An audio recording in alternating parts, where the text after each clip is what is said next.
जय हिंद दोस्तों। देखिए, आज मैं बताने जा रहा हूँ आपको प्रॉपर्टी के बारे में, ज़मीन के बारे में कि म्यूटेशन क्या होता है। म्यूटेशन आपने सुना होगा, जिसे हम हिंदी में दाखिल खारिज भी कहते हैं। बहुत सारे लोग सुने होंगे, लेकिन इसके बारे में बेसिक नॉलेज भी नहीं है। प्रॉपर नॉलेज की तो बात छोड़ दीजिए। देखिए, आजकल होता क्या है कि प्रॉपर्टी जो खरीद बेच होता है, उसमें देखते हैं कि अधिकतर मामलों में लफड़ा देखा जाता है। किसी न किसी प्रकार का विवाद हो जाता है, किसी न किसी प्रकार का केस मुकदमा हो जाता है। अभी 100% जो प्रॉपर्टी बिकता है, लगभग आपको बता दूं कि 25 से 30% प्रॉपर्टी में विवाद होता ही होता है, चाहे किसी कारण से हो। तो आपको आज बताऊंगा कि म्यूटेशन क्या होता है, म्यूटेशन को लेकर विवाद क्यों होता है, म्यूटेशन किसी किसी का नहीं होता है, इस वजह से विवाद क्यों होता है, ये दाखिल खारिज है क्या। तो एकदम आसान भाषा में समझाने जा रहा हूँ। पूरे वीडियो में आप बने रहेंगे, वीडियो को लाइक करिए। देखिए, होता क्या है कि आप कोई भी प्रॉपर्टी खरीदते हैं, जमीन खरीदते हैं, तो जमीन तो आप खरीदते हैं तो उसका क्या कराते हैं, अपने नाम से रजिस्ट्री कराते हैं। आप रजिस्ट्री ऑफिस में जाते हैं, वहाँ जाके अपने नाम से रजिस्ट्री कराते हैं, और रजिस्ट्री जब कराते हैं तो आपको क्या मिलता है, उसके बदले बैनामा मिलता है, या फिर केवाला मिलता है, रजिस्टर्ड डीड मिलता है, रजिस्ट्री का पेपर मिलता है। मतलब चारों नाम अलग अलग बता रहा हूँ, लेकिन चारों नाम उसी का होता है, सभी अलग अलग स्टेट में अलग अलग नामों से बोला जाता है। तो ये जो रजिस्ट्री पेपर आपको मिल जाता है, तो बहुत लोग ये सोचते हैं कि मेरे को पेपर मिल गया, मैंने उसे पैसा दे दिया, जमीन पर मेरा कब्जा हो गया, जमीन मेरा हो गया।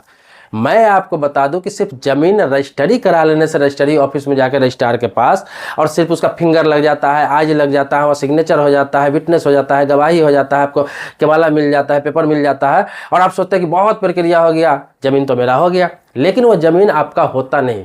ये जो रजिस्ट्री पेपर है, वो इस चीज का सबूत है, इस चीज का पेपर है कि आपने उसे इतना रकम दिया, इस जमीन के बदले ये जमीन आपसे बेचा गया। लेकिन एक रिकॉर्ड होता है जिसे रजिस्टर 2 कहते हैं, खतियान कहते हैं। कहीं रजिस्टर 2 कहते हैं किसी स्टेट में खतियान कहते हैं, जैसे बिहार में खतियान इसे बोलते हैं, और बाकी यूपी हो गया, बाकी स्टेट में इसे रजिस्टर 2 कहते हैं। जो पटवारी के पास होता है, जो राजस्व कर्मचारी के पास होता है, या फिर तहसील में होता है, तो वहां से जहां से आप म्यूटेशन कराते हैं, दाखिल खारिज कराते हैं, तो आपको करना क्या है कि जब जमीन रजिस्ट्री करा लिए तो वो तो है कि आपका रजिस्ट्री हो गया, लेकिन ऑन रिकॉर्ड जो सरकार के खाता में उसका नाम रहता है, जिससे आपने जमीन खरीदा, उसका नाम सरकार के खाता में रहता है, गवर्नमेंट के रजिस्टर में जो रहता है, जिसे रजिस्टर 2 कहते हैं या खतियान कहते हैं, वहां से नाम कटवा कर आपके नाम पर चढ़ता है, और उसके बदले आपको रसीद मिलता है, जिसे मालगुजारी रसीद कहते हैं, या फिर राजस्व रसीद कहते हैं, या फिर आपको बता दूं प्रॉपर्टी टैक्स कहते हैं, जो भी कहते हैं। तो वो रसीद जब आपके हाथ में मिल जाता है, तब जाके वो जमीन पूर्ण रूप से आपका हो जाता है, और उस जमीन का विवाद खत्म हो जाता है, कभी कोई विवाद नहीं कर सकता है। तो इसके लिए प्रक्रिया होता है। प्रक्रिया क्या होता है कि जैसे आपने जमीन रजिस्ट्री कराया, सारा चीज हो गया, रजिस्ट्री पेपर आपको मिल गया, तो आपको क्या करना है कि तहसील में जाना है। आप किसी भी स्टेट के रहने वाले हो, चाहे बिहार, यूपी, बंगाल, उड़ीसा, कहीं का भी, आपको क्या करना है कि अपने तहसील में जाना है, और तहसील में जाके वहाँ पे आवेदन करना है। आपको उस रजिस्ट्री जो पेपर है, उसके पेपर के कॉपी के साथ, मतलब फोटो कॉपी के साथ, आपको वहाँ पे आवेदन करना है कि इस जमीन को मैंने खरीद लिया है, और वहाँ से आपको आवेदन करना है कि इसको रजिस्टर 2 में मेरा नाम दर्ज कर लिया जाए, या फिर खतियान में मेरा नाम दर्ज किया जाए, और मुझे इसका म्यूटेशन करके दाखिल खारिज करके दे दिया जाए। आपको बता दूं, उसमें मैक्सिमम 1 महीना का वो टाइम लेते हैं मैक्सिमम, और वहां से उसका नाम हटाकर और आपका नाम चढ़ा दिया जाता है। उसके एक टाइम देकर आपको बुलाया जाता है, और उसके बाद आपको रसीद काट के, जो टैक्स होता है उस जमीन का, जैसे मालगुजारी रसीद कहते हैं, या राजस्व टैक्स कहते हैं, बहुत तरह के अलग अलग नाम है, या फिर आपको प्रॉपर्टी टैक्स कहते हैं, वो आपको रसीद मिल जाता है। फिर वो जमीन पूर्ण रूप से आपकी हो जाती है। मतलब उस जमीन का प्रॉपर्टी टैक्स, मतलब मालगुजारी रसीद भी आपका हो गया, और रजिस्ट्री पेपर भी हो गया, और ऑन रिकॉर्ड गवर्नमेंट के खाता में भी आपका नाम चढ़ गया, मतलब तहसील में भी आपका नाम चढ़ गया। तो किसी प्रकार से उसके बाद दिक्कत नहीं होती है, एक विवाद वहां से खत्म हो जाता है। लेकिन जब तक म्यूटेशन नहीं होता है, तब तक मन में डर रहता है कि विवाद हो जाए, विवाद हो जाए, विवाद। भले ही जमीन पर कब्जा आपका हो गया है, घर बन गया हुआ है, वो 5 साल बाद भी, 10 साल बाद भी कोई विवाद कर सकता है। मान ली कि वो जमीन जो आपने खरीदा है, हो सकता है उसमें उसका कोई भाई हिस्सेदार हो सकता है उसका दादा परदादा का नाम से रहा हो, बंटवारा अभी तक नहीं हुआ हो, बहुत सारे कारण हो सकते हैं, या फिर उसने खरीदा हो, उसने खुद म्यूटेशन अभी तक नहीं कराया हो, बहुत सारे कारण हो सकते हैं। इसीलिए आपको जमीन खरीदने से पहले भी एक चीज को चेक करना है। कभी जमीन खरीदने भी जा रहे हैं तो इस चीज को जरूर आप देखें कि जो जमीन को खरीद रहे हैं, तो सिर्फ आपको खतियान तो देखना ही है, इसके अलावा ये भी पता करना है आपको पटवारी के पास जाकर, राजस्व कर्मचारी के पास जाकर या तहसील में जाकर, जिससे आप जमीन खरीद रहे हैं वो जमीन का पेपर एक कॉपी लेकर आपको पता लगाना है कि जो जमीन मैं लेने वाला हूँ वो व्यक्ति के नाम से है कि नहीं। जिस व्यक्ति से मैं जमीन खरीद रहा हूँ वो जमीन उस व्यक्ति के नाम से है कि नहीं, उसने जमीन खरीदा हुआ है या फिर दादा परदादा के नाम से उसके नाम पर आया हुआ है। अगर दादा परदादा से खानदानी जमीन है, उसको बंटवारा में मिला हुआ है, तो भी देखना है कि उसको बंटवारा करके बिल्कुल अलग मिला हुआ है कि नहीं, और जो मिला हुआ है बंटवारा करके इसने इस जमीन को अपने नाम से कराया ही नहीं, या फिर इसके दादा के ही नाम से है अभी, या फिर इसके पापा के नाम से ही अभी। अगर उसके पापा के नाम से है, दादा के नाम से है, तो कल हो के उसका भाई हो, बहन हो, कोई भी दावा कर सकता है, भले ही उसको बांट के दिया हो लेकिन फिर भी पार्टीशन शूट कर सकता है, कह सकता है कि अभी पूर्ण रूप से बंटवारा नहीं हुआ है, मुझे सही तरीके से हम लोगों ने बंटवारा नहीं किया है, फिर से मैं बंटवारा करूंगा, कुछ भी कह के आप पर केस डाल सकता है और अड़ंगा लगा सकता है। या फिर यह कह सकता है कि उस जमीन को मैं खुद लेता, मेरे भाई की जमीन था मैं खुद लेता क्योंकि खानदानी जमीन है। तो ये चीज़ आपको देखना है, ये चीज़ देखना है कि खानदानी ज़मीन है, जॉइंट प्रॉपर्टी में है, तो वो खुद के नाम से उसका हो गया हुआ है कि नहीं, और उसका मोटेशन हो चुका है कि नहीं उसके नाम से। अगर उसका खुद का नाम से ज़मीन है, अगर वाली खानदानी ज़मीन है लेकिन खुद के नाम से उसने करा चुका है और मोटेशन भी खुद के नाम से करा चुका है, दोनों पेपर उसके पास है, तो फिर उस ज़मीन को आप निश्चिंत होकर खरीद सकते हैं, क्योंकि आप भी रजिस्ट्री कराएंगे और कुछ दिनों के बाद ही आसानी से आपके नाम से भी मोटेशन हो जाएगा, क्योंकि इसके नाम से रहेगा और रजिस्ट्री भी यही करेगा और मोटेशन भी आसानी से हो जाएगा। उस रजिस्ट्री के आधार पर आपको भी कोई विवाद का सामना नहीं करना पड़ेगा, किसी चीज़ की दिक्कत नहीं होगी, आसानी से सब काम हो जाएगा और आपका जो जमा पूंजी है, सालों का कमाई, जिंदगी भर का कमाई है, वो नहीं डूबेगा। देखिए दोस्तों, बिल्कुल आसान भाषा में इस चीज़ों को बता रहा हूँ, इससे आसान भाषा में कोई नहीं बताएगा जितना आसान भाषा में मैं आपको बता रहा हूँ। तो ये होता है दाखिल खारिज, इसे ही कहते हैं मोटेशन, जिसको लेकर हमेशा आप लोग सुनते होंगे। देखिए बहुत सारे लोग इसके बारे में जानते भी होंगे, लेकिन मैं जागरूकता इसलिए करता रहता हूँ कि जो लोग नहीं जानते हैं वो हर चीज़ों को जाने, क्योंकि अपने देश में सबसे ज़्यादा विवाद जमीन को लेकर होता है, प्रॉपर्टी को लेकर होता है।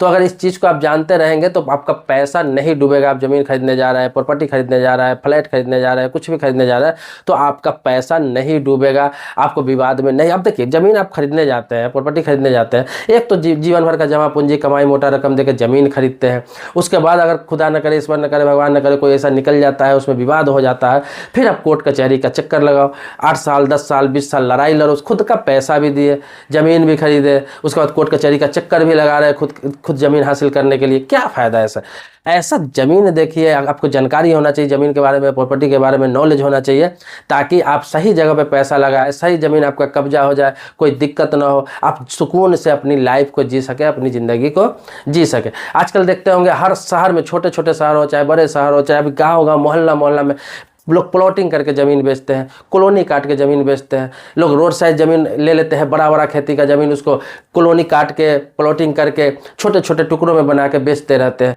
लेकिन जब वो बेचते हैं तो पेपर नहीं दिखाते हैं, जो लोग खरीदते हैं उनको पेपर नहीं दिखाते, सिर्फ कहते हैं ये नंबर प्लॉट तुम्हारा, ये नंबर प्लॉट तुम्हारा, ये इतने गज का है, इतने गज का है, इतना डिसमिल बताकर वो बेच लेते हैं। बाद में पता चलता है कि उस ज़मीन का दाखिल खारिज हुआ ही नहीं, मोटेशन हुआ ही नहीं। किसके नाम से ज़मीन था तो पता चलता है कि किसी किसान के नाम से ज़मीन था, इसने तो सिर्फ ठेका ले रखा था, अपने नाम से इन्होंने कराया ही नहीं था। देखिए, कहीं भी आप कॉलोनी में जा रहे हैं ज़मीन लेने के लिए, कोई भी कॉलोनी में जा रहा है या नया प्लॉटिंग हो रहा है, चाहे वो गांव में हो, छोटे शहर में, बड़ा शहर में, आपको सबसे पहले क्या देखना है कि आपका पैसा न डूबे। करना क्या है कि यही बात को फॉलो करना जो मैंने आपको बताया। सबसे पहले आप जा रहे हैं तो देखना है कि आपको जो व्यक्ति ज़मीन बेच रहा है, जो बिल्डर ज़मीन बेच रहा है, ये प्रॉपर्टी किसके नाम से, और जिसके नाम से वही व्यक्ति रजिस्ट्री करेगा या कोई और व्यक्ति रजिस्ट्री करेगा। दूसरा, उनसे ये सवाल करना है, वहाँ पे डरना नहीं, चूंकि आपको पैसा लगना है। बहुत लोग सवाल नहीं करते, भरोसे पे चले जाते हैं। आपको करना है कि क्या ये ज़मीन का, ये प्रॉपर्टी का मोटेशन आपके नाम से हो चुका है, या फिर जो व्यक्ति से आप रजिस्ट्री करवाएंगे उस व्यक्ति से नाम से मोटेशन है, रजिस्ट्री है, तो फिर कोई दिक्कत नहीं है। इसके अलावा आप शहर में ज़मीन ले रहे हैं, कॉलोनी में ज़मीन ले रहे हैं, कहीं कट रहा है, घर बनाने के लिए ले रहा है, तो उसमें एक चीज़ और पूछना है कि ये ज़मीन आवासीय है कि नहीं। जैसे किसी किसान से ज़मीन लेकर प्लॉट तो आप काट दिए, लेकिन उस पर घर बनाने के अलावा नहीं रहता है, क्योंकि घर बनाने के लिए ज़मीन होता है वो आवासीय होता है, रेसिडेंशियल, उसको कराना पड़ता है। और जो खेती किसानी का ज़मीन होता है वो अलग होता है, खेती किसानी का ज़मीन होता है। लेकिन ये लोग क्या करते हैं, किसानों से ज़मीन लेकर कॉलोनी काट देते हैं, लेकिन जब बाद में घर बना लेते हैं उस पर, तो बाद में पता चलता है उस पर बुलडोजर चल गया, सरकार उसको तोड़वा दिया, क्योंकि ये ज़मीन तो खेती की है, इस पर घर नहीं बना सकते, ज़मीन आपका ही रहेगा लेकिन घर नहीं बना सकते जब तक ये रेसिडेंशियल इसको पास नहीं कर दिया जाएगा, अप्रूव नहीं कर दिया जाए। तो ये पता करना है कि कॉलोनी जो बना रहा है वो अप्रूव्ड है कि नहीं, उसने पासिंग करा रखा है कि नहीं इसे आवासीय में, हाउसिंग में, ये पता कर ले। अगर हाँ पासिंग है कि हाँ घर बना सकते हैं, ये कॉलोनी में पास हो चुका है, आवासीय में अप्रूव्ड हो चुका है, तो फिर उस ज़मीन को आप खरीद सकते हैं। ये सबसे बड़ी चीज़ है। तो ये 3 चीज़ आप देखेंगे अगर किसी बिल्डर से ले रहे हैं ज़मीन। तो एक तो मोटेशन उसका चेक करना है, रजिस्ट्री चेक करना है, दूसरा ये चेक करना है कि ये ज़मीन आवासीय है कि नहीं, इस पर घर बना सकते हैं कि नहीं। और इस तरह का ज़मीन अगर आप लेते हैं तो ये भी देखना है आपको, साइट पे भी जाकर देखना है कि उस ज़मीन पर किसी का कब्जा तो नहीं है, वो खाली ज़मीन है ना। अगर खाली नहीं, अगर कुछ बना हुआ है तो उसका चाबी आपको सौंपेगा या नहीं सौंपेगा, ये सारी बातें आप कर लें ताकि बाद में किसी प्रकार की कोई दिक्कत ना हो। और हर चीज़ करे तो लिखित में करे, रिटन में करे, सिर्फ मौखिक में ना करे, और आंख से देखे कि ये पेपर सही में इसके पास है कि नहीं, ये पेपर है कि नहीं, ये पेपर है कि नहीं। और अब जाकर साइट पे देख ले, वहाँ पे जाकर देख ले कि ज़मीन सही में ये खाली है कि नहीं, उतना प्लॉट है कि नहीं, इस पर किसका कब्जा है, कहीं कोई अवैध कब्जा तो नहीं कर रखा है। बाद में पता चलेगा उसने ज़मीन आपको बेच दिया, आप जब वहाँ गए तो पता चलेगा कोई झोपड़ी बना रखा है, वहाँ पे टीन सेट डाल रखा है और वो खाली करने के लिए तैयार ही नहीं, लड़ने तो जाएंगे नहीं। तो ये सारी चीज़ देखेंगे। तो आपको बता दिया मैंने कि क्या प्रोसेस है। मोटेशन आप आसानी से समझ गए होंगे, मैं कहीं और से स्टार्ट किया था, कहीं और भी एक्स्ट्रा नॉलेज मैंने आपको इस वीडियो में दे दिया, तो आप समझ गए होंगे। तो ज़मीन खरीदने जा रहे हैं तो इस चीज़ को जरूर आप समझें। तो इसे ही कहते हैं मोटेशन, इसे ही कहते हैं दाखिल खारिज। इसके अलावा आपको बताता हूँ, एक खास बात बताने जा रहा हूँ कि मैं अक्सर ज़्यादातर आप देखेंगे तो मैं ज़मीन विवाद से संबंधित, ज़मीन से जितने भी मैटर होते हैं प्रॉपर्टी से संबंधित, उस पर जो भी विवाद होता है, जो भी लोगों की समस्या होता है, वो लोग लिखते हैं कमेंट बॉक्स में, तो मैं उस पर वीडियो बनाता हूँ। हर किसी के टॉपिक पर वीडियो बना चुका हूँ। आप देखेंगे फैक्ट्स इंडिया चैनल पर, आप पहले जाएंगे पुराने, आप अभी बैक में जाएंगे तो आपको पता चलेगा लगभग 250 से 300 वीडियो ऐसे हैं जो प्रॉपर्टी से रिलेटेड संबंधित मैं लोगों के सवालों पर वीडियो बना चुका हूँ। तो आप भी अपना सवाल कमेंट बॉक्स में लिखेंगे, अगर मैं जवाब ना भी दे पाया तो आपको निराश होने की जरूरत नहीं, क्योंकि कमेंट में सारे पढ़ता हूँ, कमेंट पढ़ता हूँ और कोशिश करता हूँ कि सबके समस्या के समाधान के लिए वीडियो बना दूँ। वीडियो बनाने से क्या होता है कि बाकी सारे लोगों को, जो लोग इससे संबंधित पीड़ित है, सारे लोगों को ये वीडियो मिल जाता है और सारे लोग समस्या का समाधान निकाल लेते हैं। लेकिन अगर पर्सनली जवाब किसी को दिया जाए तो फिर अलग अलग जवाब देना संभव नहीं हो पाता है। तो कमेंट बॉक्स में लिखिए, मैं वीडियो ही बना दूंगा, चैनल पर अपलोड हो जाएगा और बहुत सारे लोगों को इससे फायदा होगा, बहुत सारे लोग जागरूक हो सकेंगे। दोस्तों मेरे सब्सक्राइबर अभी तक नहीं है तो चैनल को सब्सक्राइब कर लीजिए। पुराने सब्सक्राइबर है तो इसके लिए कोटि कोटि धन्यवाद देता हूं, आभारी हूं आपका। मिलते हैं नेक्स्ट वीडियो में एक नए मुद्दे के साथ, तब तक के लिए शुक्रिया, धन्यवाद, जय हिंद।